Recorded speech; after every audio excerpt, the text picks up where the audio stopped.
Hey people, welcome back. This is another episode of the Jagged Edge, number 83 for us, Christmas edition, or something like boy. that. This is Ian here along with Chris. Hey, it's time for the show. Yeah, That's all man. I got. That's If I had a cane pull you off stage, I would. No, I'll yes, leave you would every time. Every Get time. Get over I here. I do not do well by myself. Get out of here. Get out. That's right. No, I'm gonna be using that cane here in a minute. Yeah. maybe we can get you a gig at the Mos Eisley Cantina. I know. Maybe. Okay. People are losing arms in that place. I don't think that happening. It's not a safe place. It's not. We're just wrapping up our. Hey man, gosh, it's hard. It's crazy saying this. Our last movie review for the year. Yeah. Well, it's supposed to be our last two. Yeah. Except for somebody's movie theater decided to change the times for their movies that morning. Got the big Nope. Yeah, so you and Isaac got to do Aquaman. The three of us were supposed to do that, but it got to like, I'm sorry, we changed it this morning. I know I gave that lady the look of death. Yeah. I'm like, how's a guy supposed to plan a thing if you change the time of the thing? Do you know what time of year it is? Everybody's got a lot going on. You're going to change something on me like that. So yeah, you and I did Bumblebee, and you and Isaac did Aquaman, and those will all be up. Aquaman's already up. Bumblebee will be up before the show is, so it'll be there as well. So yeah, come check that out if you guys are looking. Both of them are meh. Yeah. So, that's all right. We should have held out for Vice. I think I'm hearing good things about Vice. Oh, okay. But hey, regardless, just looking back, just over the course of the year, not just what we covered here on the show, but everything we've reviewed, it's really been a year for movies, man. I mean, lots of movies. Yeah. I mean, that's not just the big stuff. In Marvel, the MCU still cranking on. But I could have stopped in April. You were done then, right? You could have been done. I mean, with Infinity War, there's a couple others. Deadpool 2 was okay, but yeah. I mean, it was Infinity War, and it was all just downhill from there.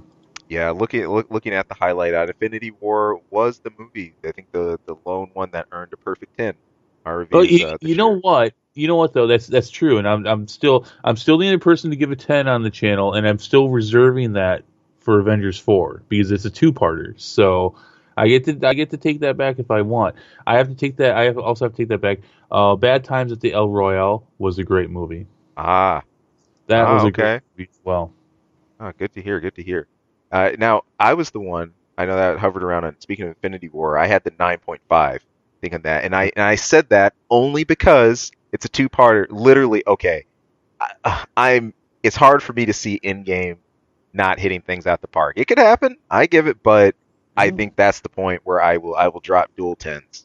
So luck favors the brave, my friend. Yeah, it does.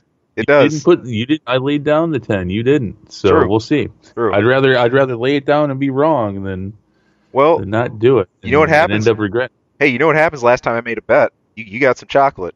So. That's right. Oh well. The bunch of crunch gate going on there. And speaking of which, I'm never going to get that out of my head for the review next year. We're going to be doing Kingdom Hearts 3 right here in this channel. I will be doing a full playthrough of that. Yeah, you will be doing it. You said we will be doing Kingdom Hearts 3. You will be doing Kingdom Hearts 3. No. Oh, no, you're not going to do that now. It's always we. It's always we until it's Kingdom Hearts. I see how it is. It is. That's right. That's right. I take no credit, good or bad. I will take no credit for SquareEnix stuff. Unliberated bias. Yeah. What that is. But hey, all that stuff's to come. That's neither here nor there right now. We do have a show for you, and we got still some news to deliver this week. We got some trailers, we got some gaming stuff, so let's take a look at what's going on. First up on our list here was Hellboy. We got our first trailer for this. This is going to hit theaters April 12th. This looks awesome. I liked it. If anything, now you might have to help me out here. I think I do have to help you out because this was a turd sandwich. Okay, if you thought, cool, make that if you want. Go for it. Do you? This is a restart, right? This is it's a reboot. Okay, it's a fresh start. Has nothing to do with the Del Toro film. follows no continuity or or anything films. like that. I don't think he did the first one. No, I gotta look that up. I know he did the second one. Everybody loved the second one, but Yep. yeah. I'm sorry. Go ahead though. No, but as someone who has, again, like a lot of these things, I have zero basis in Hellboy. I never kept up with any, graphic novels, anything like that. I remember of course, Del Toro film. You pointed out Hellboy 2. Yes, the original Hellboy when it launched. I did go through those. So that's where I'm drawing some of my foundations from here. But hey, from what I saw, cool. I'm not making summary. I can't make a summary judgment on it yet. We'll see what he it's did actually do about. The first one. My bad. So okay, there he is. Did do them both, but I mean, you could really see his influence in the second one, though. Right. Great movies. I was looking forward to this. I was looking forward to a new take. It had been forever. Everybody wanted Hellboy 3. Sure. And they kept saying, I don't think so, I don't think so. Then they finally just said, well, you're not getting it. Whatever the issue was, they weren't going to do a third one. We're going to reboot it. We've been talking about this a little bit in the last year or so. I was very disappointed with this trailer. How come? Because I don't like the comedy in it. This was supposed to be a much more grittier, down-to-earth kind of Hellboy story, and instead it looks like they're trying to be slapstick. Slapstick, huh? I wonder. I wonder if the angle of this is part of where it's being based, because if they go the angle of British humor with this, there might be a lot that gets lost, just straight up lost. You ever heard of a series called Black Books? Nope. I thought it was absolutely hilarious, and I'm not surprised because it didn't even air here. It was only on some of the BBC channels. You had to dig for that stuff if you wanted to go find it. I think it's streaming elsewhere too, but I thought the series was absolutely hilarious. It's a lot of the times when you get into some especially the BBC channel comedies, it's a whole bit of a different breed. I don't think it would survive very well here at all. Now that being said, but if we do go a direction of British humor, something like that, I don't know. I'd like it. Okay. So now let me ask you, what did you like about this thing? Because I found it very unredeemable, actually. I was really I'm like, oh man, really? This is what you're doing? Right. That's what I thought almost the whole time I was watching. It's like it felt very cliche. It felt, like I said, they're trying to be way too comedic with it. This was kind of sold as it being a darker and grittier Hellboy. Right. And I'm watching this trailer. I'm like, yeah, this is just kind of shit. I feel the cliche, the stuff is like the lead in for it. Hellboy, from the little that I know of it expanded, has always been with this bluntness.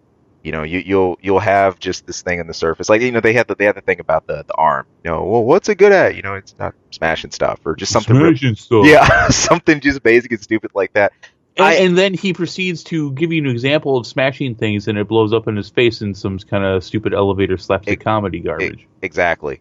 I'm not sold that that's it. That is the sole core of the comedy. I think that's just. You think it was just a bad trailer? I think so. I think that's just the lead. I hope so. I hope I'm wrong. Yeah. Oh. All right. Well, so the Hellboy trailer came out, and you got one guy looking forward to it, and you got one guy not. But we're gonna review it anyways, though. Yeah, so we will. We'll see. It'll be the Thunderdome up in here. 2 people will enter, 1 person will leave. Who's right? Oh man, I one of us is right, or maybe we're both wrong. It could be. Hey, we that's the one thing I think overall we missed this year. It just happened. I think in some of our ratings maybe we varied a couple points, but for the most part, man, without trying, we tend to come to a pretty similar axis. Yeah, that's true. And I think a lot of that has to do, and even with Isaac as well. In large part, we tend to agree, and I think a lot of that has to do with we have a little bit of an actual production background in our own various ways. Right. So I think that might be why. But yeah, all right. So we're gonna fight. We're gonna fight in April. Round 1. Yeah, just before Avengers 4. We'll get into a tuffle and, right after Captain Marvel. Cool. Perfect timing. The next one up on our list, it's the first Men in Black International trailer that is going to hit summer 2019. This is, bear in mind, I love the pairing here. We got our Valkyrie and Thor as MIB agents. Yeah. We've already seen the pairing work we already know sort of what the dynamic and chemistry is like, so that's great. I think nothing new there. But hey, Chris Hemsworth, looking forward to seeing him kill it. Looks fun. I do like how early on in the trailer you see some of the other cities in which Men in Black have been and the other agencies operate, sort of immortalized in these paintings. And this idea that literally, as the title goes, you're getting a look at Men in Black outside of just the U.S. That this is international. I did not even catch it the first time I saw the trailer. I rewatched it for the show, and I caught at the 30-second mark that painting with the original crew. Yep. Taking on the giant beetle bug thing. I thought that was pretty cool. And this is not a reboot. This is a continuation of that world. Right. We talked about this a little bit. I have not been the biggest fan of the Men in Black films. The first one was good. First one's a classic. First one's a downright classic. The second and third one is just some of the shittiest damn movies I've ever seen. Especially the third one. But the second one is not far behind it. There was an era between like late 90s and early 2000s where people thought they could make like comedic type movies that were just like one bit after the next. What was the ones with Michael Myers? Austin Powers? Yeah. The second and third one of those were complete shit too. Especially the third one. Same thing. And so I really, I heard about this and I heard about the cast, Tessa Thompson and Chris Hemsworth. I had no idea Liam Neeson was in this. And that was like, all right, I'm sold. Because, he is so perfectly Men in Black. He is. He absolutely is. Especially when you think of the veteran figure. And that's sort of like with the guy in hand. I can't think anybody better. So I'm a lot more sold on this than I was before. Before that trailer, I was like, we'll see. I'm sold on this, though. I'm looking forward to it. Good. Definitely a lot more than Hellboy. Yeah. Cool. In fact, just get rid of Hellboy. You're like, you can nix. Man, you are no mercy on Hellboy. I was very disappointed in it. It does not feel like they're. It feels like they're trying to make an MCU movie. And just like doing a really bad job at it. Yeah. That's the feeling I got off of it. This, Men in Black has been grounded in comedy. Ironically, we are talking about a comic book movie as well. Yep. But Men in Black is so removed from its comic roots, I think, at this point. I really couldn't tell you, but it's been grounded as a sci-fi comedy, and that's definitely what they're doing here. And they're not forgetting their history. And at the same time, I saw a lot of comments on this in social media, like, "Oh, you better see Will Smith." Blah, blah. You already saw Will Smith. That's done. He's at the 30-second mark of this trailer, and that's the only thing you should see Will Smith. Not that he's not great, right? But come on, we're like 15 years later here. Let's do something new. I really think, honestly, as far as throwbacks and references to the original Men in Black crew, look, that's all you need. This film is upfront stating that, for goodness sake, you're in a different part of the world. Get your mind outside of what you saw before and leave it at that. If I can't have Ron Perlman as Hellboy, you can't have Will Smith as Men in Black. It's gonna be like that. It is like that. That is what it's like. But you do get Will Smith as Aladdin. That's not in our show notes. Can we talk about that real quick? Did you see that? Sure. And You didn't see that? What magazine? I can't remember the name. Magazine showed image. Will Smith is the genie for the upcoming live action. Wow! I didn't see it. I'd read some rumblings about that some time ago, so that's not totally alien to me. But man, and I guess he's going to be blue, and he wasn't in the image. Oh, okay. That they showed, but he's going to be blue. I don't care. Yeah. Whatever. A lot of people care, so I'm bringing it up. Well, I don't really. So you better talk about it. Did you even watch? I haven't watched Aladdin. Oh, the original Disney film? Oh, yeah, man. I know. Yeah, you have. I haven't. But so is that good? Is it bad? I know what Robin Williams did for that role. If you lived in the 90s, you couldn't not know what Robin Williams did for that movie. So, what are you gonna do? How are you gonna replace Robin Williams? You have no choice but to do it. Yeah, it's sort of hard to imagine. For the time, Aladdin was especially when it hit, that was a pretty instant classic. I think it for a Disney film that was solid, did its thing, and had a good reception. As far as the genie, being just purely bombastic. I think that's where Will Smith is going to get away with things. Yeah, and he's got to do it differently. He has to. No one can really do what Robin Williams could do. Right. And that's both good and bad. He didn't, he wasn't always slam dunks. That's for sure. Right. In fact, his, for most of these comics, their early '80s stuff was the stuff. But I mean, I think it's fine. Will Smith is going to have to bring something different to it. Now, what do you think though? If Robin Williams was still alive, do you think he would be doing this? Oh, what a question! In what capacity do you like voice acting as the genie? Oh, yeah. Okay, I think he would too. Yeah. In fact, I think it would be cool if they didn't. I think if he was still around, they'd probably do a CGI genie though, probably, and have him be a voice actor. But I would have him be the voice actor. But I would still rather him play a live action genie. Right. I think that would be interesting. Either way, I'm not going to go see it. Yeah, I know you're like, nope. I just said all that. I'm not going to touch it. I love it. You can go watch it. Yeah. You and Isaac can do that one. Yeah. No hate. It's no hate. I don't care. Right. Hey, I didn't buy into it, so I'm not there with it. Mowgli, you guys, Mowgli review, or Mowgli, sorry. Yeah, Mowgli. Was that a stretch for you? No, that wasn't a stretch at all because. Okay. And I'm not sure what all the roots are for Aladdin, but I mean Mowgli, like many of the earlier Disney films, aren't actually Disney stories. Right. They're fables and stories that predated Disney. Right. So, no, that's not a stretch for me. In fact, it was good to see it. I live for that stuff. I live for recreations of these stories that aren't Disney related. Cool. Because I know a lot of people. I did it. I think of that movie, I instantly go back to the Disney roots. But of course, like you said, no, that's not the end of the root system, man. Go look deeper. I don't need some bear dancing around singing bear dance. I don't need it. Oh, man. Well, do you need a Punisher for Thanksgiving, though?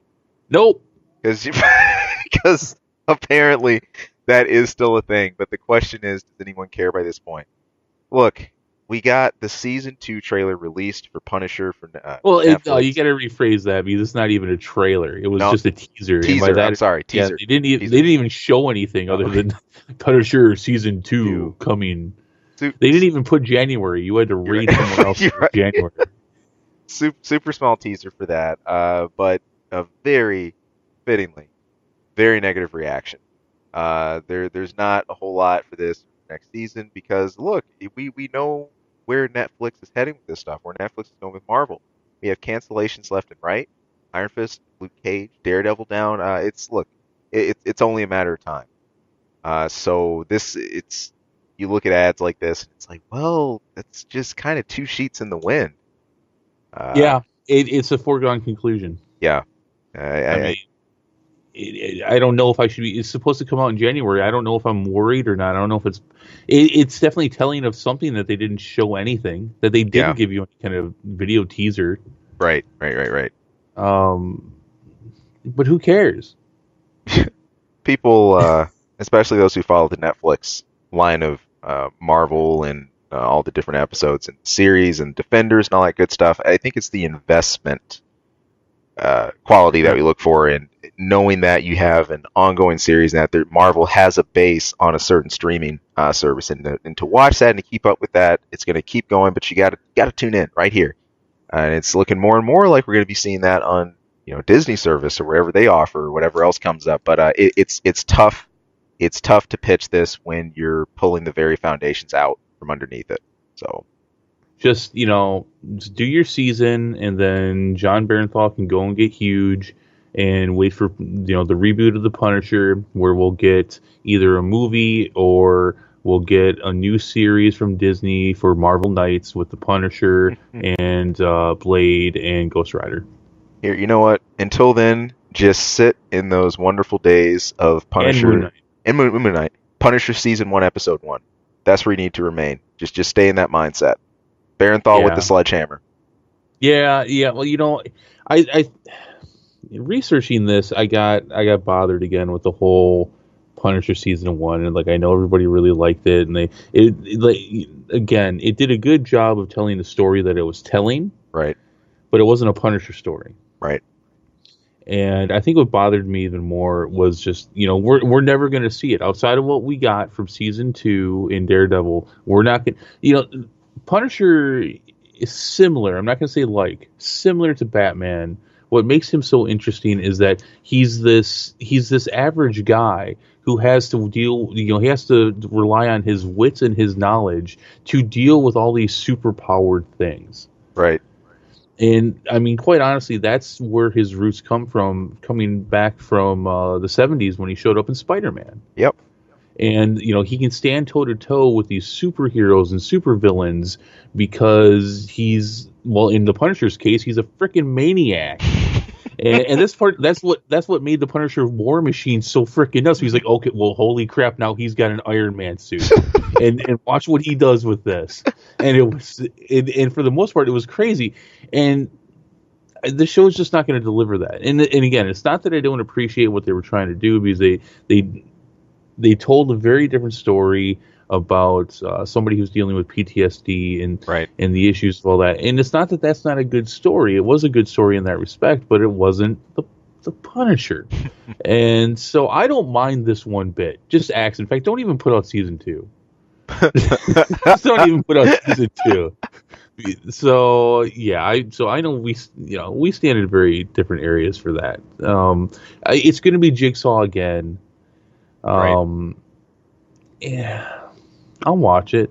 I don't know. We're not going to review it though.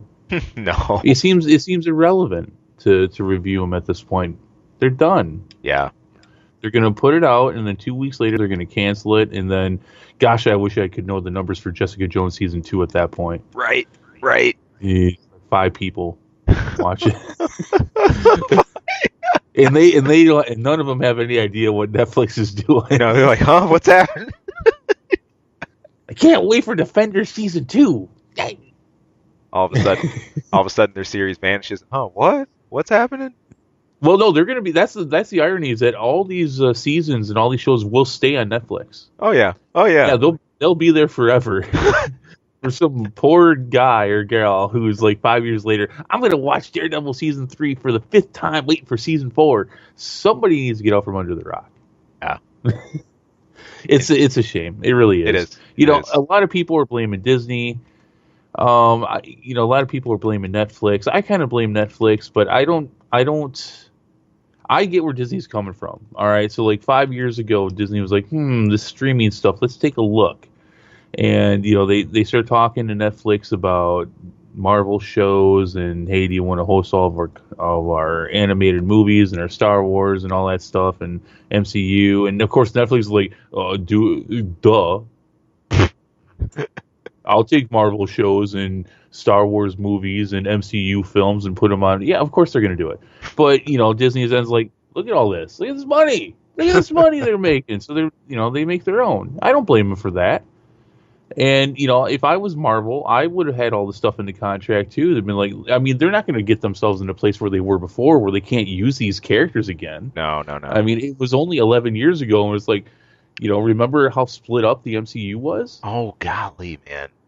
I mean, yeah, you had character rights all over the damn place. Like the kid 2 blocks down, he had the rights to Namor for some reason. So how'd you get that? How'd you get that? Yeah. No wonder we don't have a Namor movie. Billy down the street's got the rights to it. So no, but they're gonna have them all pretty much at this point. They're not gonna, and it's not like they said, look, you can't do this anymore. They changed the contract of who, basically who's flipping the bill for most of this stuff. Yep. And Netflix, if you don't know, is notoriously cheap. Oh yeah. On a lot of their stuff. So now they got to flip the bill. They got to flip a lot more of the bill than they did before, and they don't want to do it. Nope. So it's not like Disney said, no, you can't do them anymore. So they both kind of suck for it, I guess. But at the same time, I'm happy for it because, look, these Netflix shows, and they're the greater TV shows, the greater Marvel Cinematic Universe shows haven't, wink and a nudge, yeah, the incident, the green guy, the guy with the shield. It's like, yeah, and that's all we ever got. Yeah. That's all we ever got, and I'm sick of it at this point. So Same. you know what? If you got to cut this tree down to plant a new one, do it. Go for it. No, dude, I wholeheartedly agree. So, well, cross your fingers. You know that from now on, or when that finally does get launched, you don't just have a tongue-in-cheek mention that it is an actual living, breathing part, knowing it's a part of the same world, same universe. Well, so far the Disney Plus shows they're being done by Kevin Feige. They're being done by the movie section. Cool. So they're pulling characters out of the movies and giving them TV shows. Yeah, that's awesome. So now that being said, the new one that's going to be showing up on ABC is going to be done by the TV side of things, and that's the all-female crew one that I think is going to be out in about a year or so. The one that I kind of related to Friends, which was probably bad of me to do, and I probably should have never said it again, but I just did. But you just did. So, but I'll watch it. Will be because I kind of got that vibe. They're all supposed to live in the same apartment. Oh, so. Well, I'll be there for you too. Yeah, so but that one's supposed to be run by the TV side of things, and plus Cloak and Dagger, but who cares? Yeah, who cares? We gave it a shot. Yeah, we gave it a try. You know, and you're still gonna have what's the one that's been on FX that you do the reviews for? I always forget the name. Legion. Legion. I knew it started with an L. Legion. I don't think we're ever gonna see connected. No, and I'm okay with that. Legion. The little I did check out about that, in the 90s and stuff like that, I always treated that as a bit disjointed anyway, from everything else I was checking out, even, X-Men mainline. I'm fine with that. I'm fine with that not making the crossover. I think there's plenty there to leave that in its own sector. So, but hey, all this being said, I agree with this, assuming an MCU has earned the benefit of the doubt. Assuming that you're going to take the best from these Netflix shows, mainly Punisher and Daredevil, and I'm going to see them again. Yeah. All right, with these actors, I forget the guy who plays Daredevil, but I want to see Barenthal as the Punisher again. I agree. He's I great. I want to see him in the War Machine suit. Oh no! Just introduce him like that. Just, whatever you got to do to get rid of Rhodey. Yeah, whatever you got. Whatever, just like Punisher shows up someday wearing it. Hey, what's up? Look what I got. I'm gonna have my own trilogy of movies now. Wearing this Punisher War Machine trilogy coming next year. Oh, you'd be so happy about that. I would probably go see that multiple times. Yeah. Each one multiple times. It's nuts. It's kind of a shame how that whole thing ended, but the Punisher War Machine series was so good. It was so good. Awesome. But instead what we got the Punisher fixing headlights. Thanksgiving Turkey edition. Thanksgiving Turkey and fixing garbage disposals and hashtag not my Punisher. Oh man. Still plugging it. You're still bitter. I love it. Well, here's a toast. We'll see. Hey, speaking of Netflix, here's another one you pointed out. To me, this is the Dark Crystal Age of Resistance. We got our first. I forgot about this. Yeah, man. The first wasn't even on my radar. The first images and news hit for this one. There's been a pretty tight lid kept over it. Now, bear in mind, this is a prequel series to Jim Henson's 1982, The Dark Crystal. Do you know it, Ian? This might even predate you a little bit. It does. This does predate me. You don't know what the Dark Crystal is? No, I don't. Oh, you're gonna need an education. We'll work on that. Go to school. But yeah, we got our first our dig into this. In fact, this was on Sci-Fi. I think Sci-Fi Wire that broke this. We have Anna Taylor-Joy. She's gonna voice Brea. We got Taron Egerton. She's gonna voice Rian. Did I have that right, Brian? Rian? I don't know these people. These people are important because they're the three main characters of the show. It's the list underneath that's important. Gotcha. Let me jump through this one and jump down to that. And finally, what was it? Emmanuel? Natalie Emmanuel to voice. I don't know. One of them's in Game of Thrones. The other one was in The Kingdom or something. I don't know these people. So those. Not to be dismissive. I don't know these people. Get to the next thing. You will understand my dismissiveness when you get to the next list. Okay. Now looking more about who we have for the voice list and everything. So some people that we have doing the voice acting here. Now there is a big name right up front here. Mark Hamill. Keegan. Now these are the people that are going to be doing the villains, the Skeksis. Right. Yeah. Mark Hamill, who, I mean, dude, come on. I think Mark Hamill villain equals Joker. I know. He's one of the most iconic voice acting villains of the last 20 years. Yeah, amazing. Keegan Michael Kay, Andy Samberg, Simon Pegg, Jason Isaacs, Ralph Ineson, and also Alfred Dari Olafsson. I mean, there's some big freaking names in there. I can't wait. I can't wait to hear Mark Hamill and Keegan Michael Key and Simon Pegg as freaking Skeksis. Or Skeksis, how do you pronounce it? I don't know. I was 5 when it came out. Dark Crystal is a great movie. It is, I think even to this day, it is the pinnacle of puppeteering. I heard about this about a year ago or so that they were going to be. There's been rumors of a Dark Crystal sequel or something for years, and Netflix is like, boom, got it, bitches. Like sometime last year, it's like I got it. And that's Netflix. They've been taunting it every once in a while, but they haven't told us much. But we got some pictures, and they announced, they sure to announce with this is puppets again. Awesome. So yeah, they're full on Jim Henson puppets, and I mean you throw Mark Hamill in there, that's enough to make me not worried. Somebody knows how to do voice acting. Yep. So they got Mark Hamill in there, but yeah, I'm looking forward to this. It's supposed to come out sometime next year. It can't come out soon enough. Very cool. I've just paging through this a little bit. This. Again, not when I saw myself. This is ringing some very, very familiar bells. Like not especially.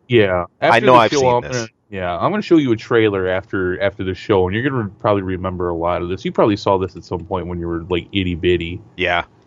Again, it came out when I was 5, so it was itty bitty for me too. But I mean, we're talking at a time of 80s. You had the Dark Crystal. You had Never Ending Story. You had Star Wars, just a lot of fantasy, and that's all the A-list fantasy stuff. There's all kinds of B-list stuff, but yeah, I mean, it was during that era. The 80s was a time of a lot of sci-fi and fantasy stuff, and I mean, in the early parts was the Dark Crystal. Right. Jim Henson's The Dark Crystal, I should say. Good stuff, man. So, all right. Well, hey, there's something to kind of fill the Marvel void leaving, right? Kinda, sorta. It's kind of funny because I made the comment a few weeks ago about Netflix. I'm trying to find a reason to keep you, but now here we are. Yep. Like, what are you giving me? Oh, okay. I take it back. I'll stick around for this. Speaking of shows, too, this is less of a Netflix note here, but more of a live action TV show you have on the way. And you've actually been talking about this one. So, The Mandalorian. The Star Wars first live action. Yeah, we got the cast and we got the show composer announced for that. We're going to have Pedro Pascal. He's going to be playing the lead as the lone Mandalorian, and also freaking Gina Carano. It's good to hear that name again. What was the last thing I saw her in? I think it was Deadpool, probably. What? Sorry, which movie? Deadpool. Yeah, I think so. Deadpool, and before that, Blood and Bone with Michael Jai White. Dude, that's a great name, but check out the rest of the names. Yeah, I'll keep going. We got Carl Weathers. We got Nick Nolte. We got Giancarlo. Nick Nolte. Nolte. Thank you. Also, Giancarlo Esposito, and a couple of others to round off the cast for the show. Now, it was also recently announced that this is sweet. Black Panther composer Ludwig Göransson is going to be doing the score for the show. Awesome. I mean, you had me sold at Apollo Creed. Yeah, I know. Right. With Nick Nolte, I mean, that's some 80 nostalgia right there. It is. But I mean, yeah, the cast. Pedro Pascal, I can't really say that I checked out his IMDb. I know I've seen him and stuff, but nothing really comes to mind. I mean, I want to know what Nick Nolte's doing. I mean, that guy at this point in his age, I mean, he's done some great classic films. The 48-hour films mainly, but dude's nuts. Yeah. But he's one of those guys. where he's crazy, but if you ever saw him in films, you'd never know what he was really like. No. And he can still act, but I mean, frickin' Carl Weathers, and I mean, this sounds great. It does. It does. I mean, I know a lot of people were kind of shitting on this. And I'm like, what do you look, hate Star Wars for things they do bad, but this looks good. This is looking good. Not to mention the guy who's going to be doing the score for it. Oh, right. Now this is something really good. That's crazy. No, I mean, a couple of things with just an all-star cast out of nowhere. Man, that bodes well. That bodes really well for the next year and beyond. So, good stuff. Good stuff to look out for. Hopefully, you think that'll ease the blow if the next episode of Episode 9 is it's going to come out. It's going to come out around the same time. Yeah, comes out at the end of 2019. Yeah. So does Episode 9. Oh. Yeah. Oh man, a lot riding on this. There's the most I think ever for IPs. Yeah. Is riding on this. And what do you do? I mean, I think if Episode 9 is bad enough or not received well enough, it can sink the whole ship. Possibly. It can sink the whole Star Wars ship. Even if the lost episodes or whatever they're calling Clone Wars is really good, even if this is really good, if Episode 9 is not good enough, I still think it can sink the whole damn thing. It's already half underwater right now. Yep. I mean, next week we're going to be doing our year in review episode, and I mean that's one of the bigger topics is the fact that look, Star Wars, bit it big time, and it's just kind of stayed there. Yeah. It has not rebounded. No. At all. And that's one of the bigger stories of the year. Yes, technically it happened in December 2017. Well, that's when the movie came out, but this really all happened this last year in 2018. Yeah. No, it did. It's interesting. And that's what's wild, dude. You think about the lifespan of Star Wars overall, the time from New Hope to everything else, even down to the books, and the time that's been put into building this epic reputation for Star Wars, and how quick that ship went into the sea. That's because it was so bad. Yeah. Well, that and I don't think it helped. I don't know how much it hurt, but it certainly didn't help that Battlefront 2 and all the EA stuff. Yeah. And, the transactions and all that, the play to win, and that was bad. That was really bad. Didn't help either. Man, I mean, your two largest platforms of media and mass consumptions of media, bit it hard. A lot of ground to make up. Yeah, really hard basically last year. Yeah. Ooh. Man. Well, cool. See where it all unfolds. That'd be cool. Cool. Right, let's go. Cool. This is a wreck. Go. There's another little funny chat here. This is less to do with news of a movie itself, but a little just fun conversation. Again, Marvel just having fun. I suppose I probably would have been better to mention this around we were talking about some of the Netflix stuff, but there was this short conversation between NASA, yes, our NASA, and Tony Stark, aka Robert Downey Jr., in response to the recent trailer we had for Avengers Endgame. We talked a bit about this last show and just how grim things are looking. This is really simple. I just thought this was fun. This is just a short tweet. Downey Jr. had so people were asking about NASA about, well, is there some way we can help? I mean, he's stranded out there. What are we going to do? Oh yeah, I saw this. Yeah, and then NASA loosened up a bit, actually replied, and started talking about, different measures and everything you could take. Robert Downey Jr. saw it. He responded on Twitter and said, "Nice to know NASA has your back." And then NASA shot a tweet back, "Failure is not an option." So, just some fun. Just some hammy stuff. Hammy stuff, I know. But pretty hammy. It's very, yeah. Give me some eggs for that ham. Yeah, maybe green eggs even. Yeah, that is fun though. Yeah, I'll eat them. Sometimes Marvel they do these little pokes, tiny little pokes in our world. It's just goofing around. I've always said, hey, cool. If this happened like 8 times a week, all right. Look, you guys got to calm down. Every now and then, it's fun. It's fun stuff. I'm gonna get a cookie. Oh, can I have one? Wait, I ate all mine. Never mind. Nope, you can't. No. Are they chocolate chip? They are. Nice. Yeah, Delish. I got a cookie. Oh. Hey, speaking of kind of goofy stuff, we had a holiday special that you brought up to me that I had no idea was even a thing. We had a Predator stop motion. It's aired on Comedy Central recently. This is going to be bundled with the home release for The Predator, the movie that was just out in theaters, which we also reviewed on this channel. Check that out if you're curious. Yeah, it's okay. Yeah, it was okay. Summed it up. Yeah.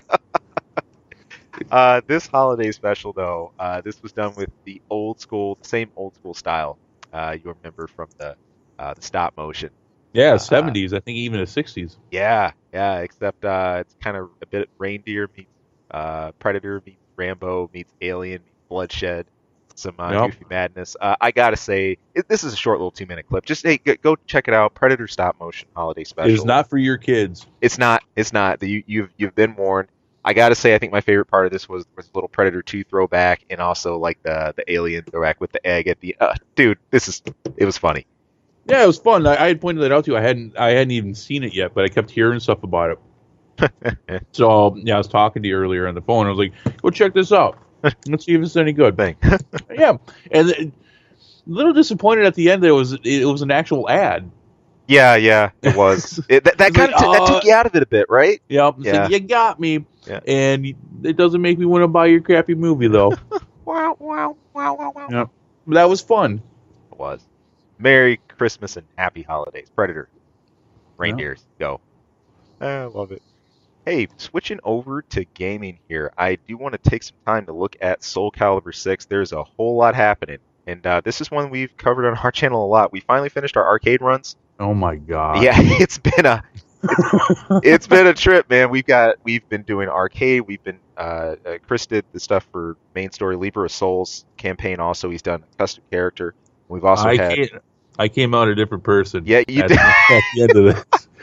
You've been traumatized. I started much more wide-eyed and hopeful. So he's got Spider-Man. I want to get me SoulCalibur. I'll get all that done. And 2 months later, here we are. We weren't expecting that. I mean, it took us a little long. We're still getting our footing on the Let's Play stuff. We are.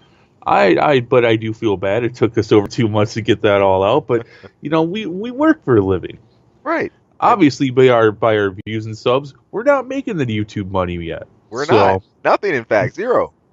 But hey, this is stuff. But we did some good coverage. We did some good coverage for it. Yeah, it had a lot of fun doing it. At the end of the day, look, it's simple, people. This is stuff we love to do. We don't have a giant production crew around us or whatnot. We do our best to crank out everything we can, within the time constraints that we have.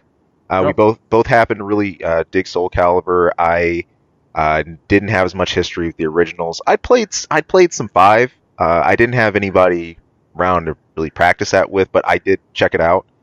6 is really the first time I've actually sat down with an SC game and really looked at it. It's cool. It's a fun game. We're gonna see what the lifespan for this is like historically, especially in the tournament scene. SoulCalibur tends to kind of rise and fall kind of quick, but it's in the main circuit. We saw it at EVO just of this year, before the pre-release tournament. Now it's released. We're going to be seeing it at majors such as Combo Breaker going forward this year. So there's a whole lot to cover here. Of course, with any fighting game that receives updates over time, it's not just about DLC characters. It's not just about extra outfits and stuff. It's updates. It's balance patches. It's character tweaks and changes. Stuff that we never had back in the days of Street Fighter 3 Third Strike, Street Fighter Alpha, or the SNES games and stuff before. This is something, especially if you're really into these games, even if you don't play on a competitive level, hey, it's really just good to keep up. What happened to my main? What's going on? We had a patch that dropped on the 17th. This was version 1.10. There were a lot of adjustments and changes that we had there. I'm not going to go over every single one of them in detail. No. We'll take 2 hours. Go over them right now. Oh, my Lord. Look, all right. We do that. I'm going to cut here, and we're just going to do like a couple more cuts of different shows because I can't even. I'm not about to get into that. I know. Of course. I know. But this is, just looking at what we have here, then I think the response from Namco, looking at, now that we've had some time to see the character pool, what it's like, and this is their response to it.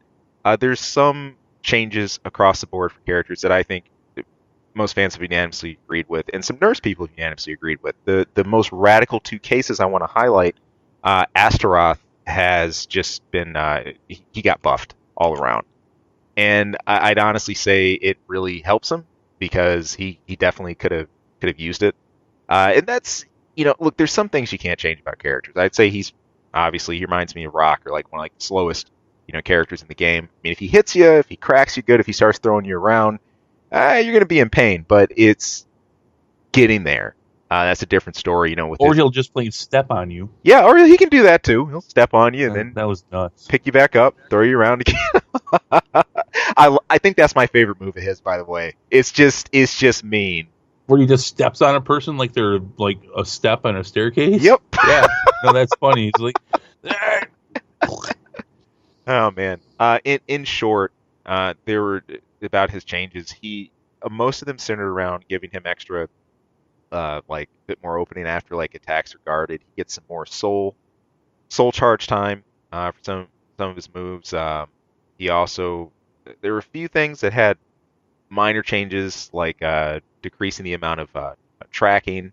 That's going along with some moves and stuff like that. So, hey, man, Sophatia got some nerfs. She did.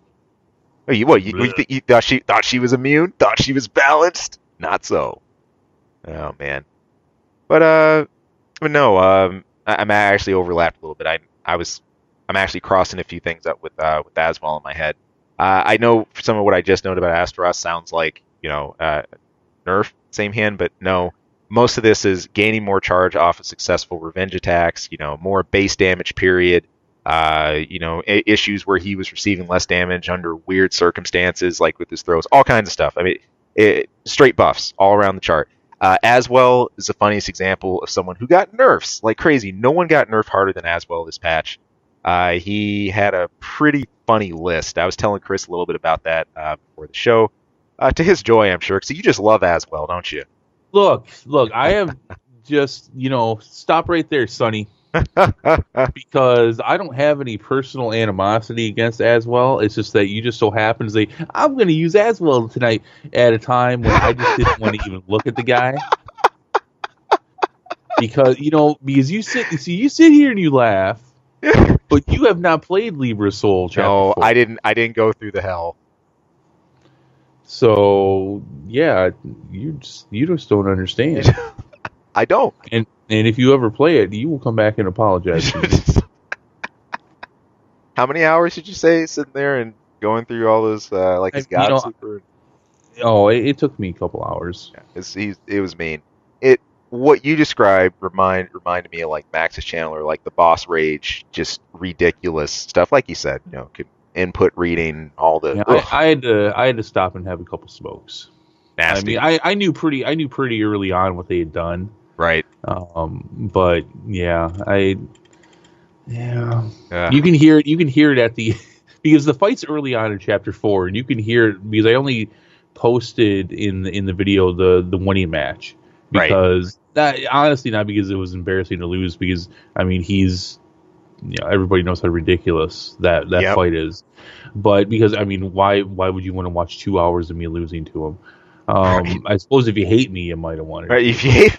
But yeah, you can hear it when I finally beat him though. I mean, I couldn't mimic it if I wanted to. And I don't know if an actor would be able to mimic just the relief, the sigh of relief, and the anxiety that left my body once I finally beat him. It's that Bandai Namco can a little bit go screw themselves over that one. Yeah, a little bit. Bad we're gonna have a comprehensive review of SoulCalibur VI real soon. Yeah. Now that our coverage of the main game is done, so I will go into detail about that shit fuckery at that time. Fair enough. And then of course how I think how characters have changed over time. By the time we look at that, hopefully we have some more details on the next patch notes that are going to be hitting. In fact, we've already got a little bit on that right now. That's going to be version 1.1. Now, we've already had some additions to the roster since release. That's not only Tira. 2B is in now. 2B actually dropped really recently. Yeah, a couple days ago. Yeah. Everybody's all I'm seeing on SoulCalibur lately are butt pictures of 2B. have gameplay wise. I hear she's broke as Dude, shit. she's crazy. Like she's basically she really comes across as like a barrage character. She's got I think effective stuff at any range, including full screen. Some weird things you can do, and she has this little like assist pod that can come and like carry you around and do weird stuff. Her sword cloaking is just wild. Visually though, the like just her attacks and just like how much coverage when you see like a huge katana blade spinning, it's nuts. And like the warp swords and the tracking, yeah, it's. I've never played Nier Automata, so I don't have any idea about her skill set or where everything comes from. But anybody who played that game or enjoyed it, maybe you can fill us in some more. Do you think that they made her OP on purpose? Yeah, I do too. I do. Look, here's the thing, and you've been playing Tekken for a long time. I stopped playing Tekken. I haven't played a SoulCalibur game in years, but Bandai Namco is shameless. They are shameless when it comes to this stuff. And yeah, they made her OP on purpose so that people would spend money and so they could own people online, and they'll keep her like that for a little while, and then they'll nerf her probably around to where she should be. Yeah, we already know as far as the incoming changes, the next set of changes, it's basically going to be addressing like network play and also some stuff with having some problems with vertical attacks on like 8-way run. But I think you can count on some stuff happening for 2B. The only thing we have right now, there's a specific note, corrected 2B's, I'm reading this from their notes themselves, corrected 2B's movement list, corrected some inaccurate, erroneous info displayed in 2B's move list. There are some issues with the tooltips. Look, I think it's going to be more than that. Besides just that small adjustment, it's difficult for me to see next patch without some changes or tweaks to her. I would be really surprised if they left 2B in her current state like that. If Aswell got hit like he did, I don't see why she stays. So what I want to see, though, is I want to see them announce these last two characters and give us some specifics as to what's in the rest of the season, because there's supposed to be some custom creation content as well, new clothes and such, armor and the such. Where is this? I'm not touching this thing because we're on the fence about it to begin with. Right. And I mean, Tira and 2B, I honestly. I get Tira. A lot of people like Tira, but you guys kind of screwed up Tira, didn't you? So 2B does nothing for me. Give me a reason. Give me a reason to lay down $30. Sure. I think rightfully so. I mean, at the very least, if I remember correctly, when the Tekken promo stuff came out, the rest of the characters were pushed back a bit, but you had Noctis up front, and then some of the extra DLC, outfit options and stuff like that. So that was enough for people for them. But I mean, Tekken got over that quick. We've got the full reveal now. We've practically got everybody for this new season in game. I think fan favorites like Lei Wulong finally returned, and a lot of others. Anna finally got the Anna Nina rivalry again. You got Craig Marduk from Tekken 4. Negan. Yeah, Negan's on his way, which is going to be such a weird. I don't know what to say. Belong there. I don't know what to say, man. I'm gonna have to check out like how he's playing when he hits, and then you have some more sensible ones like Armor King. I mean, he's always in Tekken Tag, so it's kind of cool to see him come into main. But yeah, I mean, this thing about DLC and season passes, I wholeheartily agree. I'd like to have more of an idea of what are we getting ourselves into. I think before doing that on top of already getting the game. So yeah, I don't really understand Bandai Namco's thought process on their season here. All I'm getting is more and more aggravated that you're not telling me what's in this DLC to the point where I just may not buy it. I'll just be like, all right, whatever. If you can't be bothered, I can't be bothered. That's okay. Sure. I mean, you've been seeing this model work for a few years now from them. Does this work for them? Yeah, I mean, as far as what they did with, now I'm thinking back a bit to Tekken 6 because the rollout was a little different. In fact, I think this has changed a bit. In Tekken 6, they didn't have seasons. I think in my opinion, more of this started around Tekken Tag 2. It's my understanding that they announce something like a season or a character, and it's like months before you get to actually see them. Oh yeah, like you have the season, but you don't have the full context of the season. Yeah, that is true. That is true. So I don't know. Seems kind of dumb. I'm a couple steps away from can't be fucked. So. No, I get you. Rightfully so. So we'll see where this goes. Cross your fingers. The last two characters. Hey, we'll see what we get ourselves into. This next piece is a little something. Hold on. Before you switch gears, I wanted to ask you. Silver Lining came out. Yes, it did. Yeah, how you liking that? We're playing it, man. I'm digging it. I'm having a blast with this one. We got the first one up on our channel. I tried to get that on release. Try to get that uploaded ASAP so we could have something here. But hey, this is the last DLC package that we have for Marvel Spider-Man. I have loved the game. I'm having a blast so far with seeing Sable and all that good stuff. If you guys have missed any of it, look, hey, please check it out here in this channel. The DLCs, we've been trying to hit those in about 5 parts each. There's the original main game we played through as well, but dude, which is 10,000 parts. Yes, 10 bajillion thousand. No, it was an appropriate length though for the size and scope of the story. It was, So and then you had the Raimi suit.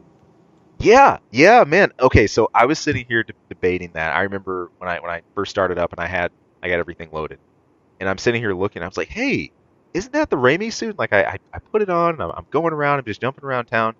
And I'm like, something in the back of my mind, I'm like, man, the Raimi suit didn't have all this tech in it. But I'm stuck. And I went back. I did the original suit that I started the game with. They're squaring off against Kingpin with. But I think I'm gonna go back, dude. I think I'm gonna be doing Raimi suit for the rest of this playthrough. So now you pointed out there was some fan hubbub about this. Well, that was the whole thing. That's why it even exists, because so many people threw a fit that they weren't going to put it in the game. I suppose. I don't know. If I was Insomniac, I wouldn't have done it. Yeah. Yeah. So just because so many people got like aggressive about this. It's so weird. It got ridiculous. But they weren't going to. They had no intention. It's my understanding they had no intention of putting in what they call the webbed suit. Right. The Raimi suit. I mean, whatever. But it's a good looking suit. It looks better than I thought it would. Yeah. But I definitely wouldn't have thrown. If they would have never put it in the 2099 suits, I wouldn't have fretted about it. Sure. I mean, there's 10,000 suits, and each person's only going to wear like 5 of them outside of trying each one on. So I don't really understand the big deal. But but it that basically came out because a lot of fans threw a humongous fit. Sheesh. Good on you. Yeah, I didn't. Lessons learned and all the wrong ones. I didn't. Yeah, this wasn't one I necessarily saw the need for at all. I think they already had a fine assortment, especially if you consider this gets a follow-up after time. I mean, you look back. They're making a sequel. They're already in it. Oh, yeah, and you think about, okay, look how many suits we've already gone through. So, we'll see. Except for maybe in Spider-Man 2, instead of wearing suits, he wears symbiotes. See, you gotta, dude. Yeah. You have to have the black suit here. It has to. Has to. No way it can't. We'll see. I think we'll see it next time. I'll see how we can't. Yeah, I know. So Venom is very clearly going to be part of the story. Love it. Love it. All right. I'm going to hop on this next one I had. This is from Square Enix. Those of you who checked out E3 coverage might have seen a little under the radar game that really didn't get a whole lot of coverage, that just got, hey, a mention, hey, this is a thing, hey, we're working on it. That was called Quiet Man. Now, the game itself came out November 9th via a lot of people picked this up via Steam, and actually, I'm sorry, a couple days before that, it got patched November 9th, and the release was 3 days prior. This was sort of a mix between live action and a 3D brawler. Now, Square doesn't necessarily have the best history of brawlers. The most recent one, to my memory, is the Bouncer on PS2. Heavily mixed reviews on that. Although the main character from that still looks like Sora from Kingdom Hearts, so I'm still trying to reconcile that. Anyway, long story short, this is a live-action brawler about a deaf protagonist who's out there in the streets beating thugs down. He seems to be out for revenge for his murdered mother. The thing about the gameplay, though, especially about having a deaf protagonist, is what are some creative ways to deliver the gameplay or deliver the storyline through that, or how do you go through cues? Well, this is a game where just didn't. None of that happens. In fact, there's dialogue, but you can't hear any of it. There are these long cutscenes that you're subjected to with characters that are clearly addressing you, but can't hear anything. And there's no subtitles. There's nothing for you to read. There's nothing for you to follow. There's no cues. There's no unique visuals. Nothing. So, if anything, Square seemed to sort of create a parody of themselves. This is a really weird, I can't even call this a teaser that just came out recently, but basically them just sort of what seems to be at least making fun of their own game and how poorly it was received, actually had just scrolling across the screen during the video itself, actual comments from PC Gamer, some of the others that reviewed this, random user comments, and things like that, about just how bad this turned out. And in terms of gameplay, in terms of narrative, this was horribly panned. Probably one of the most horrific releases we could have asked for. Not just the end of the year, but this year as well. But it's just weird to see Square go out of their way to make fun of themselves on this one. I don't know that. I don't think I've ever seen them release something like that on the main I don't know channel. if they were necessarily doing that, though, because it started, like you said, in the beginning, like, oh, this is horrible, this sucks, but then at the end, it was nothing but great reviews. Yeah, you had the flip. So the joke, the other joke about that was...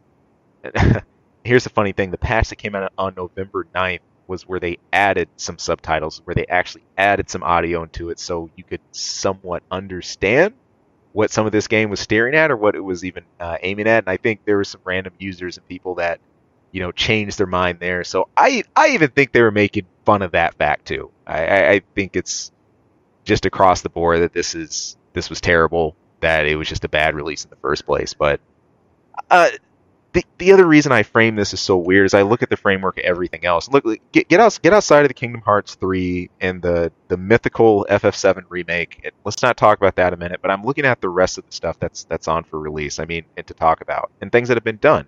To name a few, the DLCs for FF15, although FF15 is canceled now, the rest of the DLCs. What we've had is everything we have, though. The ones that were on their way. We've got the separate character episodes. So that's all there. That was done this year. You got Saga Scarlet Grace. You've got Dragon Quest XI. I see a lot of people actually streaming that now. Octopath Traveler, that was in Game Awards. Left Alive is still being worked on. You have Just Left Cause. Alive. Left Alive. Oh, Tirson, Chris, we got some words about that one, but not right now though. I got cookies. While not I'm now. listening to you. Not now. There's an Avengers game still in the works. There's you think that's still happening? Yeah, it's on their list. It's on their list. Yeah. Just Cause Final Fantasy VII. Yep. in 5 years as a PS5 launch title. PS5 won't even be that long away. The Avengers game? No, I'm just joking about FF7 remake. Reality. Yeah, dude, I don't see FF7 remake making PS4. And somehow, if it does, have fun dealing with the next generation of consoles and, going through this whole thing. Play it first on PS4. Oh, crap. Wait, that's PS5.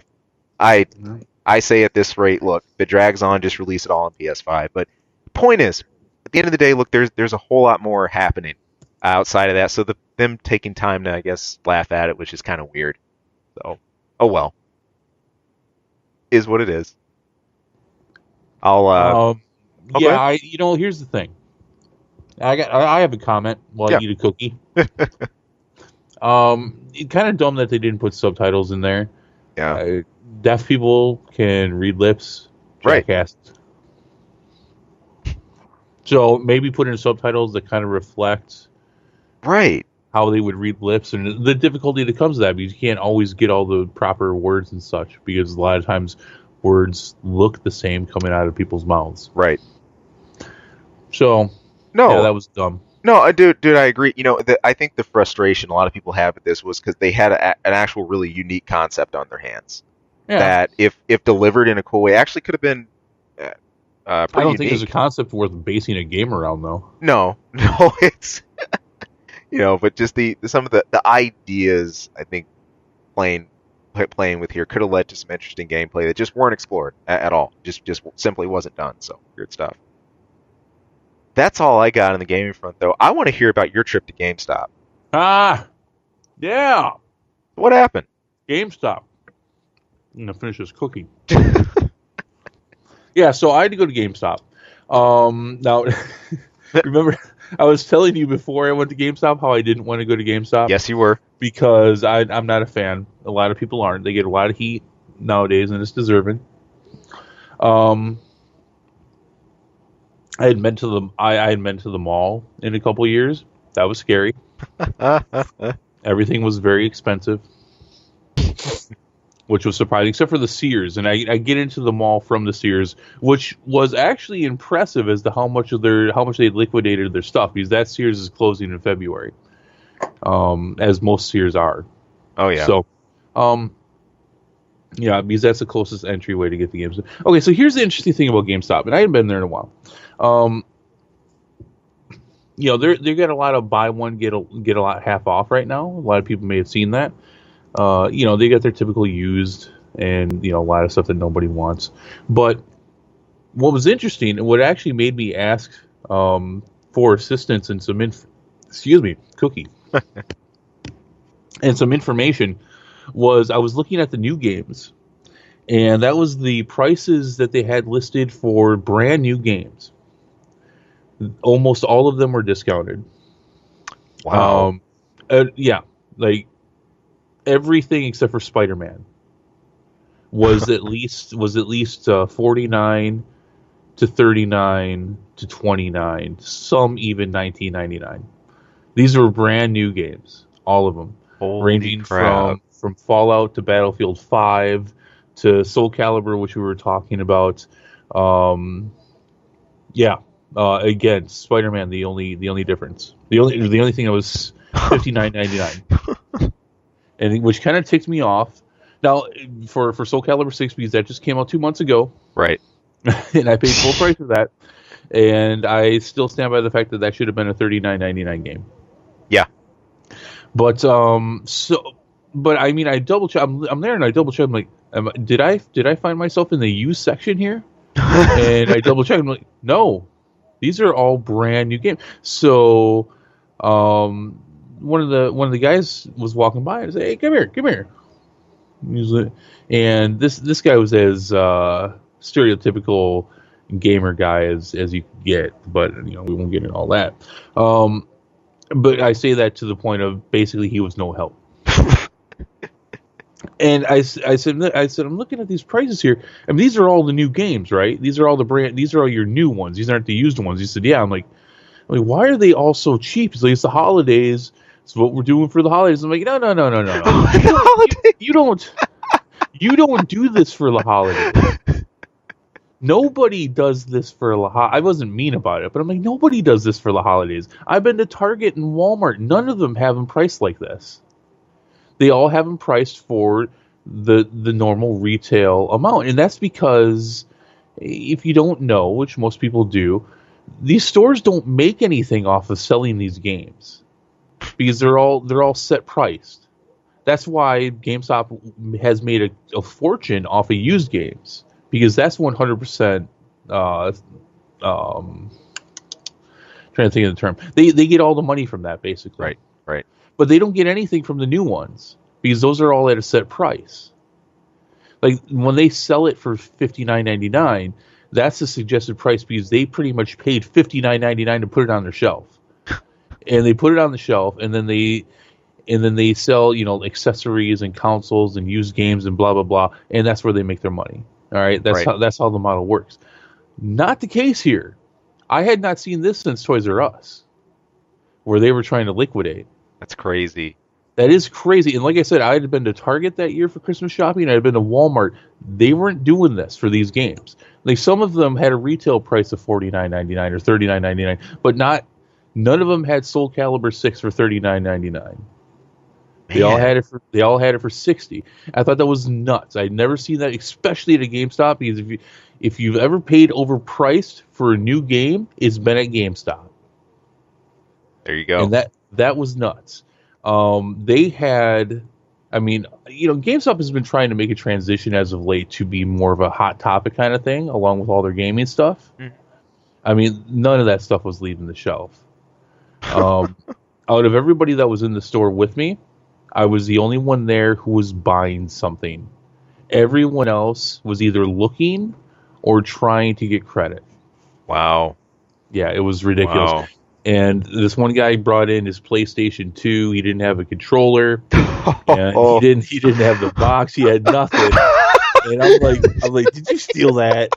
Did you steal that PlayStation 2? You stole it, did you? And then eventually the store was like, no, we can't take it.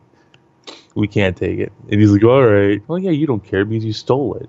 So it was. I want to like a GameStop. I used to love GameStop. Then I caught wind of their practices and how they treat their employees, but more importantly, like just the hard push that they do now to upsell and to push these different memberships and all this stuff that they do now. And it's just like, man, God, you're annoying. Just stop. You know what? I'm not coming in anymore. That's just what it got for me. I'm like, I'm not coming in. I'm done with you. I'm done with you now. So, I'm also not so much a gamer now. I mean, I'm a big gamer, but I'm not so much a gamer where I want to be in a store that just envelops the culture. No, sure. No, I hear you. Which at the same time, I don't think the GameStop culture is the gaming culture anymore. Not. You're right. I agree. Yeah, man. I mean, I just want to talk about this a little bit. Malls and just GameStops are 2 years. I give GameStop 2 years. And there was a video that was recently put up on YouTube about the GameStop in the Mall of America, and it's a little bit differently. It's a GameStop pop culture. Huh. And that's interesting. You might want to check that out. Maybe that'll save them, but this is not working. And, GameStop flooded the market with used games. And I love the fact that people could have used games. Same. But, I mean, you have the convenience of being able to just download games and just pay for it online. And, that's winning the day. And, I mean, we're dinosaurs, Ian. We talk about this from time to time. Yeah. We're dinosaurs. We like our physical copies. Oh, yes. Oh, yes. This is going to come to an end. Yeah. I don't think I'll ever support a streaming service where it'll all be server side. I don't think I'll support that. But, this is, I mean, it was kind of shocking. Wow. To see how things were changing. Yeah. Besides that, very interesting. Mm-hmm. And this is happening concurrently, and I think it's happening for two different reasons. The Nintendo Switch, from what I could tell, because we're in the market of getting a Switch eventually. Yep. All of us. Which is kind of funny if you know the history of how I feel about the Switch. Yeah. Hey, credit where it's due. It's been doing awesome. Right now, the Switch at trying to think of the term. At participating retailers, you'll get a $25 gift card for that store. Which is cool because the Nintendo and the Switch has not had any specials from what I could tell. They haven't had any special rates or bundles this holiday season. Right. Okay, I say that to point that out that is different from the other bundle that I recently saw, or the other special that I recently saw, and that's with the PlayStation Classic. Oh, here we go. Which has been out 3 weeks. Yeah. 2.5, 3 weeks is also being sold with a $25 gift card at participating retailers. Wow. Because they cannot get it off the shelf. Wow. 3 weeks. 3 weeks. 3 weeks into the NES Mini, and people were going into the Thunderdome to try to win those things against people. Yeah, I think a couple years ago they had one out in front of the Walmart They put up a big dome, and they just dangled an NES Classic right at the top, and two people would enter, and one person would walk leave with an NES Mini. 3 weeks. They've already dropped down the PlayStation Classic at participating retailers 25% of its price. Golly, man. Yeah. Which they haven't really. It's like, no, they pay full price and they get a gift card. Yeah, gift card for $25. So, but I have to point that out because it happened around the same time. They're having for very different reasons. The Switch is having no problem selling. Right. All right. The thing is doing monster. Obviously, there's a huge difference between Nintendo and Sony. All right. This is not some giant package deal that they're doing with consoles right now. Yeah. So that's that's some interesting stuff with buying gaming stuff right now. GameStop. I mean, hey, if you're catching this, this will be out a couple days before Christmas. You need to buy a game. You might want to go to GameStop right now. Yeah. Yeah. It's I could not believe I'd never seen that before. I'd never seen new games that have a set retail price go for less. I almost wonder with the SoulCalibur. Have you seen it? Almost never. No, you're wondering about SoulCalibur, and I did too. I looked it up. It's still $59.99. See, no, I was about to say, this is crazy, because I'm wondering if by some miracle that happens to coincide with the Steam sale, because there's a Steam sale going on that knocked it down to 40. Oh, is there? Yeah, I don't know if it's still going, but a couple of friends of mine just picked it up the other night for a cheaper price. Yeah. I'm seeing right here, looking on the Google's $59.99. Yep. There you go. Yeah. So yeah, I mean, you just don't see that ever since the old Nintendo days. And I mean, the original Nintendo days, I mean, cartridges, games had a set price. New games had a set price. Always. Even if they launch at a cheaper price, they had a set price. This is what this is retailing for. I have never seen it different. I mean, maybe I have once or twice. I don't remember. Maybe it was some kind of special, but I mean, this was across the board again, except for Spider-Man. Spider-Man apparently is just kicking ass, which it is. It's awesome. Yeah. So I just wanted to share that. I thought it was interesting. Very cool, man. Yeah. All right. Well, with that, it's time for an info minute. Chris, what's the weirdest thing your family does for the holidays? I don't know. I don't know. I know I'm kind of ambushing with that one, but weirdest thing. I don't think they do anything weird. I think I'm probably the weirdest one because I'm the only one that's not a Christian, and I celebrate it, and I bake cookies, and I go crazy on presents, and it's like, but I'm the heathen. They call you the weirdo for that. Yeah. Well, I can't say, I can't say I have anything actually crazy outlandish that I can look at from members of my family. I got a pretty small family anyway, man. But, I was just looking around and thinking about stories around this time of year. I can't help but theme it a little bit. But I was weirded out some stuff that I do see that happens in other places. Some weird, some makes me smile, but some of it comes back to things we talked about earlier in the year. Some of it's full circle. So, I want to start right at the top here. This is something that happens in Japan. So, Christmas Day in Japan, eating KFC is like a thing. Totally. Oh my God! Do you remember earlier in the year we did an info minute? We were talking about the chicken phone. This is like KFC info minute number 12. Except it's not going to end with KFC. I promise. There's more to okay. it. Well, all right, but I'm still happy to see that you got it in there again. Dude, everybody needs a little KFC, man, even at the end of the year. So it's been a little while. I should probably get myself some KFC. It has. I'm all about, what was it? Those that thing. Now you got me thinking about the specials. I'm gonna get off track, making me hungry. But yeah, look, here in the U.S., North America, when we think of Christmas, you think of breaking out the roast and the souffles or the casseroles, and look, all the stuff you break out. You do some Ritz for Christmas dinner, but KFC is a pretty up there. It's a top choice as far as just something to have in Japan. It's estimated that, at least this was just in 2016 alone, that 3.6 billion with the B Japanese people celebrated Christmas with Colonel Sanders. I can see it. Yeah. It's just, I just love this image of everything, and then KFC. There's a funny little picture I'll show you after we're done. Go with it. So, oh man, Ain't nobody got time for that. no. You gotta look. You got all this family, and just by population, people have less space. They don't have as much room for kitchens. Not that I'm not saying they don't have kitchens, but most people over there, they don't have a lot of kitchen space. I mean, what, you gonna cook a whole turkey? Right. What are you gonna do with that? Right. Yeah. Oh, where are you gonna put it? Your oven fits a loaf of bread.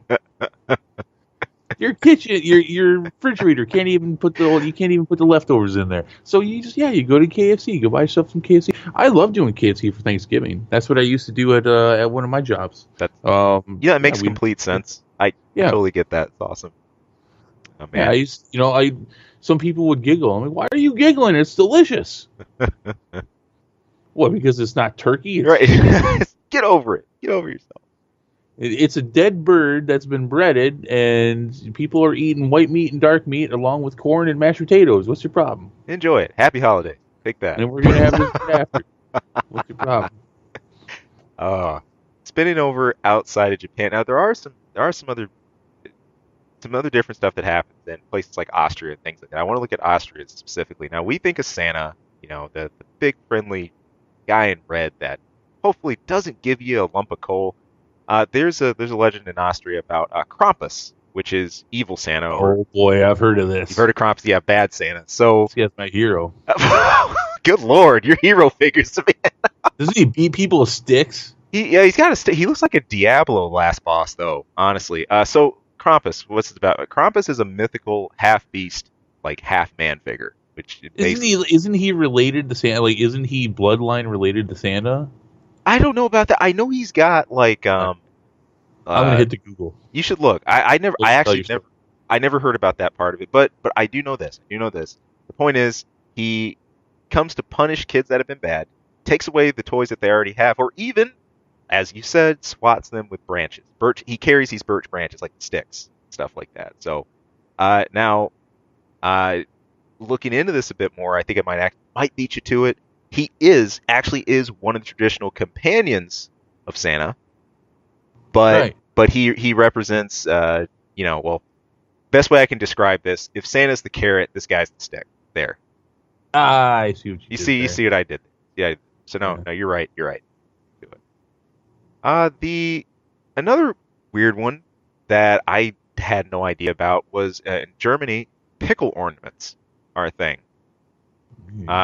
In fact, a lot of traditional German celebrations, the pickle is usually hidden among ornaments that were all over the tree anyway, and there'd just be this one lone pickle somewhere. So the idea behind this would be after all the grown-ups revealed the holiday treat all the kids, they'd send everybody off in a race to see who could find the pickle first. The winner gets an extra small present, or even better, a chance to open all the presents first.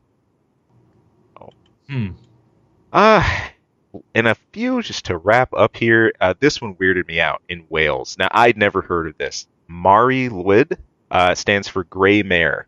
Mare as in horse. Grey mare. This is over in Wales. So this is actually a really old folk custom that dates all the way back to pagan times. In the purest form, around when you see this and when it's observed, most commonly, it might appear more so on the first day of New Year, but it's not uncommon to encounter this on Christmas too. So what's it all about? Basically, a bunch of people, they carry a gray horse contraption made from sticks. They stick sheets on them and everything else to make a horse face, and then they craft that. They draw it over the sheets. This party of people, they approach the entrance of a house or a pub, whatever else. They sing a song, and then they follow that up with basically a battle of wits. Between people inside and the people in the party outside. Basically, the wits, it goes anywhere from poetry to insults. I don't see how somebody doesn't get beaten after this ends. But I don't know. Okay, so maybe I misunderstood. Yeah. So they make a giant horse. Yep. And then they get inside of it, and they have a yelling match. Yep. Bunch of people in a house. Bunch of people in weird horse outfits to go in just drape sheets, and then they go and they get in these weird matches. People. Wow. Yeah. I was like, really?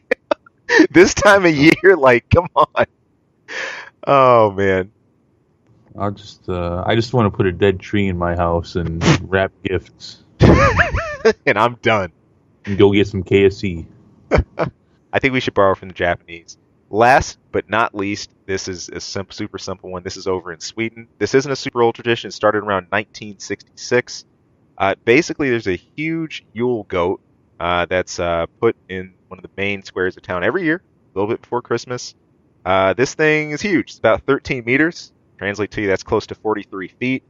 It's pretty much made from straw. It's very flammable. I don't know of any instances of that really getting out of hand or anything about it, but the idea was the goat being built for the Advent season, and basically they do a huge light up around it. It's got decorations on it. It's pretty simple. They do like a little sports festival around it and everything like that, but it'd be really bad if this thing caught on fire. Leave it at that. Why is everybody building giant animal contraptions? Right? Never heard of that. And the whole goat thing kind of freaks me out. I start thinking about Doom. I don't know. Why does that remind you of Doom? Well, you remember, what was it? Like some of the summoning circles from Doom and like the pentagram and like the goat head and like when you clear the stage. Yeah. They got the goat horns. Yeah, that's supposed to be demons, but no, you're right. They look like goats. There you go. So, there you go. Hey, stuff from around the world.